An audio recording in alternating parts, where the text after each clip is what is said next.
నమస్కారం. ఈటీవీ 360కి స్వాగతం. ముందుగా ప్రధాన అంశాలు. రాజమహేంద్రవరంలో జన చైతన్య యాత్ర, ప్రజలతో కలిసి నగరంలో సీఎం పాదయాత్ర. నగదు ఉపసంహరణ పెరిగేలా చర్యలు, విశాఖలో మొబైల్ ఏటీఎంలు ప్రారంభం.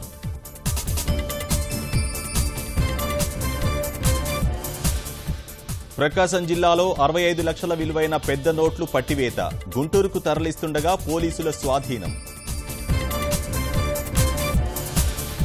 2.5 లక్షలుంటే పథకాలు రద్దు కావు, రేషన్ ఆగిపోదని మంత్రి పుల్లారావు స్పష్టం.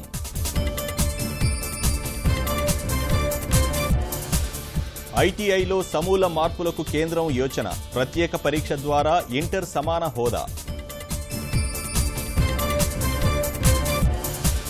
అసోంలో మరోసారి రెచ్చిపోయిన ఉల్ఫా, సైనిక వాహనంపై దాడి, 3 జవాన్ల మృతి. ప్రకృతి అందాలతో అలరిస్తున్న బలిమెల ప్రాజెక్ట్, మావోయిస్టుల భయంతో పర్యాటకులు దూరం.